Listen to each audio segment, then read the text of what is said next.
Frekuensi adalah diagram yang menunjukkan frekuensi berbagai kejadian dalam suatu sampel atau keadaan mengenai rangkaian data angka yang menunjukkan sebaran data dalam beberapa kelas. Di sini saya akan menjelaskan tentang distribusi frekuensi. Jadi ini ada tabel distribusi frekuensi, ada nilai statistika dan ada jumlah mahasiswa. Kelas ke-1 dengan nilai 44 sampai 53 dengan jumlah mahasiswa 2. Kelas kedua dengan nilai 54 sampai 63 dengan jumlah mahasiswa 4. Kelas ketiga dengan nilai 64 sampai 73 dengan jumlah mahasiswa 7. Nilai kelas keempat yaitu 74 sampai 83 dengan jumlah mahasiswanya 3. Kelas kelima dengan nilai 84 sampai 93 dengan jumlah mahasiswa 5. Kelas keenam dengan nilai 94 sampai 103 dengan jumlah mahasiswa 9. Jadi totalnya itu ada 30. Selanjutnya kita akan mencari interval kelas. Interval kelas itu dapat kita cari menggunakan rumus I sama dengan rentang per sigma kelas. Nah, kita akan mencari rentangnya terlebih dahulu. Rentang yaitu nilai yang terbesar dikurangi nilai yang terkecil. Nah, nilai yang terbesar itu kan ada 103, maka kita kurangkan dengan nilai yang terkecil yaitu 44 menjadi 60. Karena mengapa bisa menjadi 60? Karena 103 kita bulatkan menjadi angka 100 dan 44 kita bulatkan menjadi angka 60.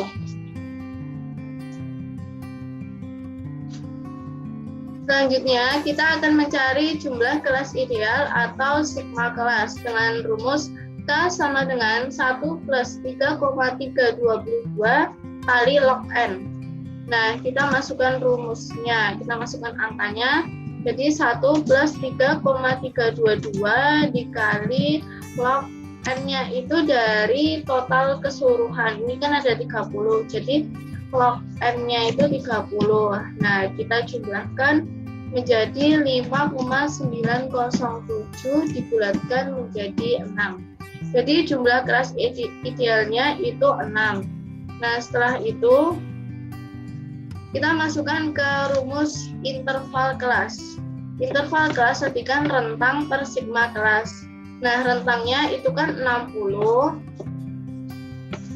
Lalu jumlah kelas ideal atau sigma kelasnya itu kan 6. Jadinya interval kelas sama dengan 10.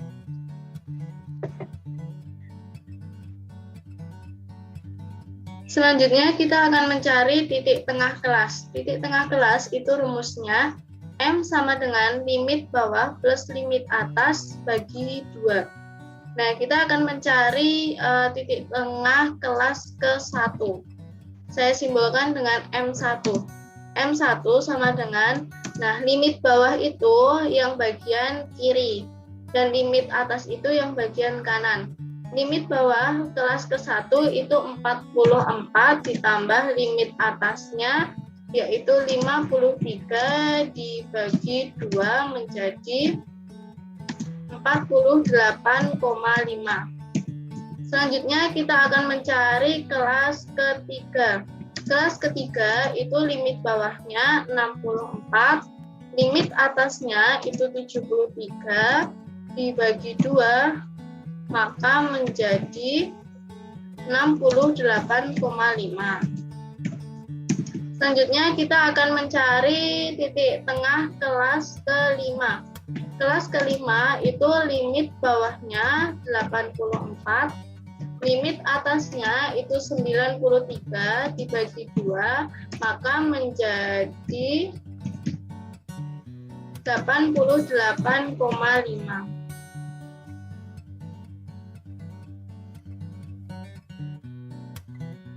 Untuk mencari titik tengah kelas tersebut, maka kita harus menjumlahkan limit bawah dan limit atasnya terlebih dahulu, baru kita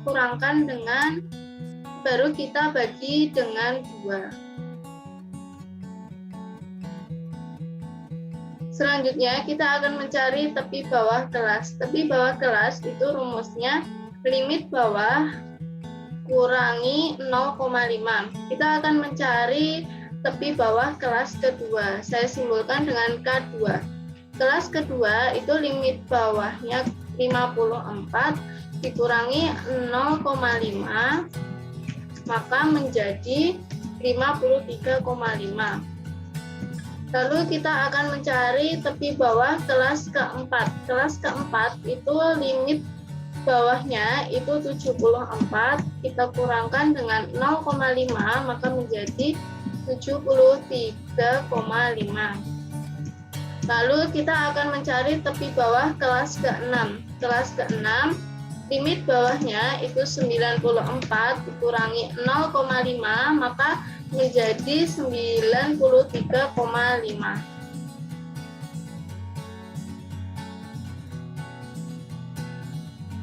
Selanjutnya kita akan mencari tepi atas kelas. Tepi atas kelas itu rumusnya limit atas plus 0,5. Kita akan mencari tepi atas kelas ketiga. Kelas ketiga itu limit atasnya itu 73. Ditambah 0,5 maka menjadi 73,5.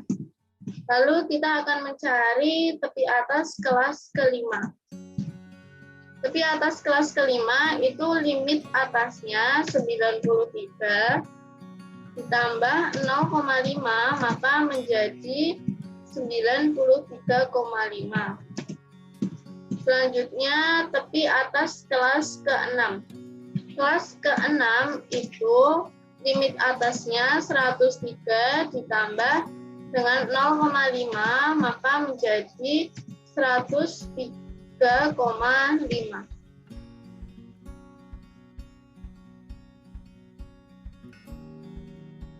Di kesempatan kali ini, aku akan menjelaskan ke kalian semua mengenai materi histogram. Buat kalian yang masih belum paham mengenai apa itu histogram, kalian wajib loh menyimak video ini sampai selesai. Yuk langsung aja kita lihat videonya. Oke, sekarang kita masuk ke pengertian histogram. Nah, apa sih itu histogram? Histogram adalah tampilan grafis dari frekuensi yang ditampilkan dalam bentuk diagram batang. Nah, histogram ini sendiri dia memiliki dua jenis, yaitu ada histogram yang berupa data tunggal dan ada yang berupa data kelompok. Untuk melihat perbedaan antara histogram data tunggal dan data kelompok, nah, kita akan melihat contoh-contoh dari histogram data tunggal dan histogram data kelompok berikut ini. Nah, yang pertama ada histogram data berkelompok, di mana pada setiap datanya dia memiliki batas bawah dan juga batas atas, seperti batas bawah 60, batas atas 65, dan seterusnya. Nah, untuk yang di bawah ini ada histogram data tunggal, di mana dia sudah memiliki nilai tengah seperti 2,6, 2,7, 2,8, 2,9, dan seterusnya. Nah, sekarang kita akan masuk ke contoh soal mengenai histogram. Pada kesempatan kali ini, saya akan melanjutkan pemaparan materi dari Renita, yaitu tentang pembahasan soal histogram. Jadi, mari kita simak saja videonya. Nah, jadi di sini sudah ada tabel histogramnya ya. Kemudian kita akan mencari median dari nilai prioritas statistika ini. Rumusnya yaitu median sama dengan titik bawah ditambah setengah N, yaitu data, banyak data dikurangi frekuensi kumulatif kurang dari kelas median dibagi frekuensi kelas median, kemudian dikali panjangnya kelas. Nah, pertama-tama kita harus tahu dulu nih letak kelas median itu berada pada data keberapa. Yaitu caranya banyaknya data dibagi 2, kemudian banyaknya data dibagi 2, lalu ditambah 1. Nah, kita harus tahu dulu nih banyak datanya itu berapa. Jadi banyak data itu adalah total frekuensi dari nilai pretest statistika ini, yaitu 2 ditambah 4 ditambah 10 ditambah 8 dan ditambah 6. Jadi total datanya itu adalah 30. Kemudian kita mencari letak kelas mediannya, yaitu 30 dibagi 2, yaitu berada di data ke-15, kemudian 30 dibagi 2 ditambah 1, terdapat pada data ke-16. Kemudian, karena median terdapat pada data ke-15 dan data ke-16, langsung kita hitung saja di mana letak kelas yang terdapat data 15 dan data ke-16, yaitu 2 ditambah 4 ditambah 10, totalnya itu 16, jadi median terdapat pada kelas ketiga. Nah, kemudian kita mencari batas bawah kelas median atau titik bawah, karena median terdapat pada kelas ketiga, jadi titik bawahnya yaitu ini 59,5. Kemudian panjang kelas median. Panjang kelas median itu adalah titik atas yaitu 64,5 dikurangi titik bawahnya yaitu 59,5. Jadi panjang kelasnya itu yaitu 5. Nah, kemudian frekuensi kelas median. Karena median terdapat pada kelas ketiga, jadi frekuensi kelasnya itu yaitu 10. Kemudian frekuensi kumulatif kurang dari kelas median itu adalah total frekuensi sebelum kelas mediannya. Nah, karena kelas mediannya itu 10, jadi frekuensi kelas sebelumnya itu 2 ditambah 4 yaitu 6. Nah, kemudian kita langsung masukkan data-data yang di atas ini ke dalam rumusnya ya. Jadi langsung masukkan saja. Titik bawah itu 59,5 ditambah setengah kali data yaitu setengah kali 30 dikurangi frekuensi kumulatif kurang dari kelas median yaitu 6. Kemudian dibagi frekuensi kelas median yaitu 10, lalu dikali dengan kelasnya. Kemudian 59,5 ditambah 9 per 10 sama dengan 64.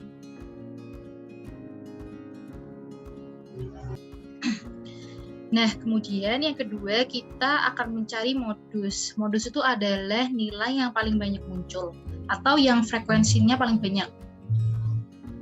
Sini ada 2, 4, 6, 8, dan 10. Jadi modusnya itu ada di kelas ketiga, yaitu yang frekuensinya 10.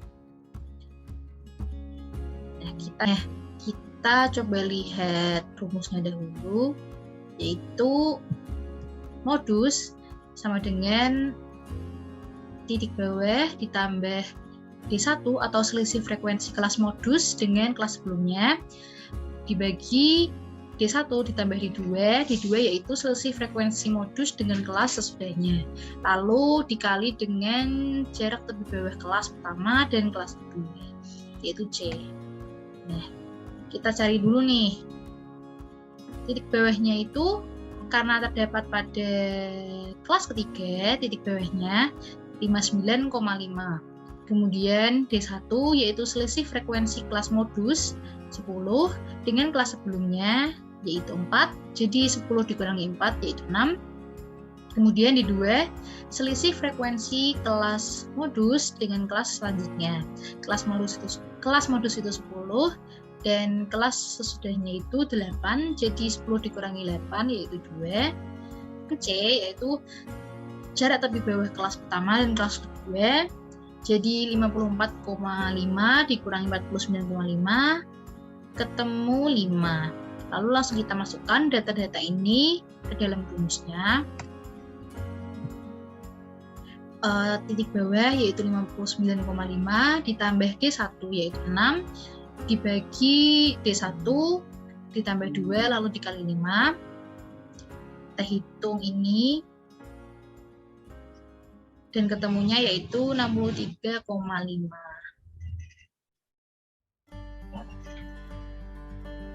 Nomor 3 yaitu menghitung kuartil bawah. Kuartil bawah itu adalah nilai tengah antara nilai terkecil dan median suatu kelompok data. Kemudian kita cari dulu rumusnya. Kuartil bawah sama dengan titik bawah kuartil.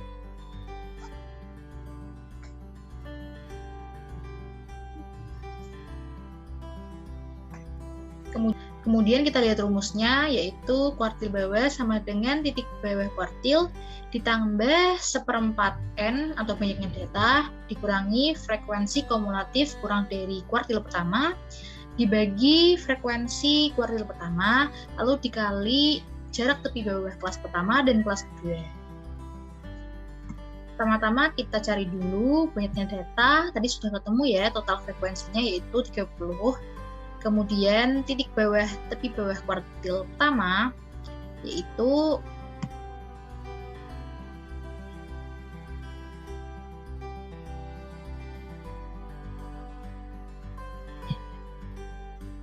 jadi untuk mencari kuartil bawah itu adalah 1/4 dikali banyaknya data, yaitu 1/4 dikali 30 sama dengan 7,5.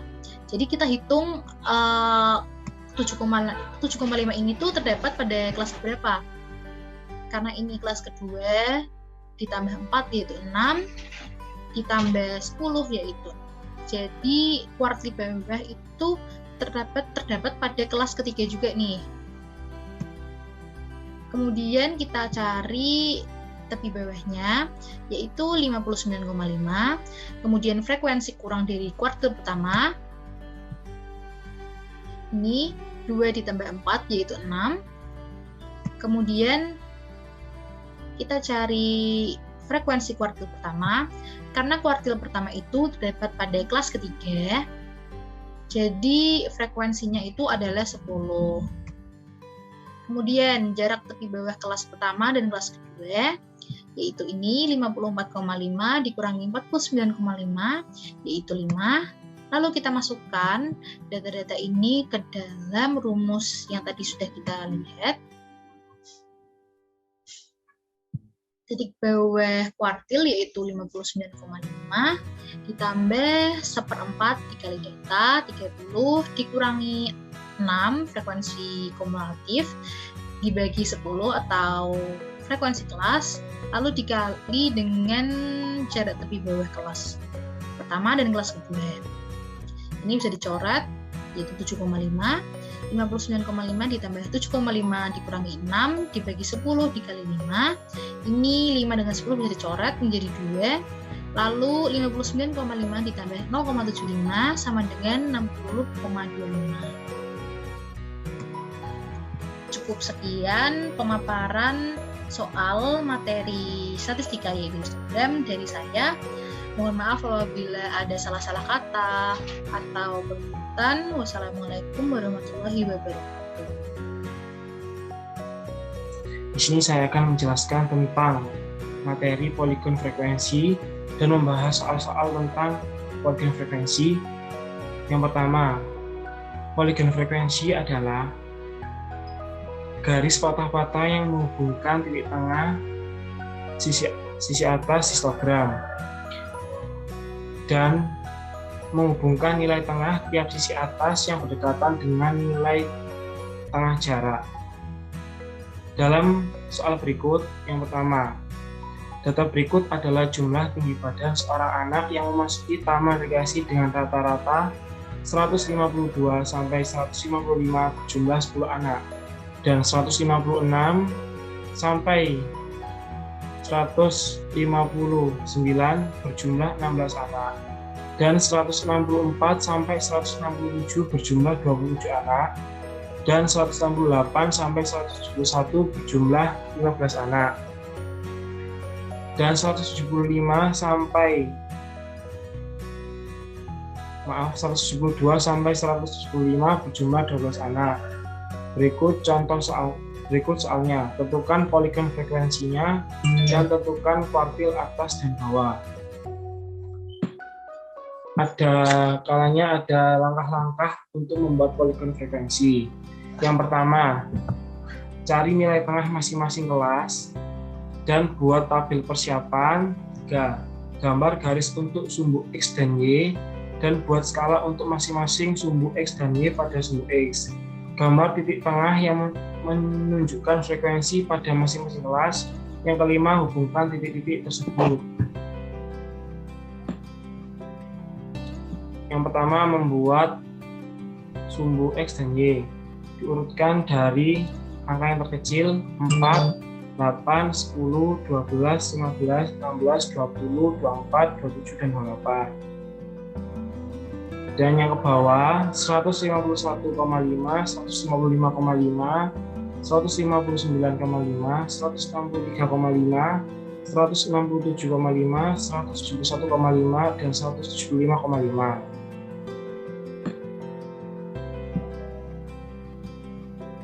(151,5) dihubungkan dengan 10 dan 151,5 dihubungkan dengan 160, 159 dihubungkan dengan 20, 163 dihubungkan dengan 27, 167 juga dihubungkan ke angka 27, dan 175 dihubungkan dengan 15. 175 dihubungkan dengan 120. Cari titik tengahnya yang dari tabel berikut. Sini ke sini sampai sini. Dan tentukan kuartil atas dan bawah. Kuartil atas yaitu Q3, letaknya 3/4 kali 100 sama dengan 75 di kelas ke-5. Di kelas ke-5. L sama dengan 167,5, FK-nya 173, dan FQ-nya 15, dan P-nya 4. Q1-nya L dengan rumusnya L plus 3/4N min FK tutup kurung P per FQ. Jadi L-nya 167,5 plus 2/15 dikali dengan 4. 167 ditambah 8/15 sama dengan 167 plus 0,533 dengan hasil 168,0333. Yang kedua, mencari kuartil bawah dengan yang diketahui Q1-nya 1/4 dikali 100 dengan jumlah 25 di kelas 2. L-nya 155,5, FK-nya sama dengan 10, FI-nya 16, P-nya 4. Q1-nya 155,5 plus 25 min 10 per 16 itu kurung 4. 155,5 per 15 per 16 dikali dengan 4. 155 min 5,5 plus 60 per 16 dengan hasil 159,25. Inilah cara untuk mengucapkan tabel frekuensi dan poligon frekuensi dan menentukan kuartil atas dan kuartil bawah. Baik, penjelasan dari saya, kurang lebihnya mohon maaf. Sekian dari kami. Wassalamualaikum warahmatullahi wabarakatuh. Baik, di sini saya akan menjelaskan tentang distribusi frekuensi relatif. Distribusi frekuensi relatif yaitu distribusi frekuensi yang berisikan nilai-nilai hasil bagi antara frekuensi kelas dan jumlah pengamatan yang terkandung dalam kumpulan data yang terdistribusi tertentu. Biasanya tabel distribusi frekuensi relatif ini berbentuk tabel presentasi. Contoh soal distribusi frekuensi relatif. Di bawah ini ada tabel distribusi frekuensi relatif. Yang pertama berat badan, frekuensi relatif, sama persentase. Untuk berat badan dari 36 sampai 40, 41 sampai 45, 46 sampai 50, 51 sampai 55, 56 sampai 60, 61 sampai 65. Frekuensinya 6, 4, 9, 12, 17, 2, jadi total ada 50. Di sini udah ada isinya frekuensi. Untuk mencari frekuensi relatif sama persentase berikut pembahasannya. Mencari frekuensi relatifnya dan rumus FR ini 6 per 50 itu FI per N. FI itu frekuensi, N jumlah frekuensi. Di sini ada 6 per 50 sama dengan 0,12. Persentase frekuensi relatifnya 6 per 50 kali 100%, karena mencari persentase dikali 100% sama dengan 12%. Bawahnya 4 per 50 sama dengan 0,08. Persentase frekuensi relatifnya adalah 4 per 50 kali 100% sama dengan 8%. Bawahnya lagi yang ketiga 9 per 50 sama dengan 0,18. Persentase frekuensi relatifnya 9 per 50 kali 100% sama dengan 18%. Yang keempat 12 per 50 sama dengan 0,24. Presentasi frekuensi relatifnya adalah 12 per 50 kali 100% sama dengan 24%. Yang kelima 17 per 50 sama dengan 0,34. Persentase frekuensi relatifnya adalah 17 per 50 kali 100% sama dengan 34%. Yang ke-6 atau terakhir 2 per 50 sama dengan 0,04. Presentasi frekuensi relatifnya sama dengan 2 per 50 kali 100% sama dengan 4%. Demikian contoh soal dan pembahasan dari distribusi frekuensi relatif.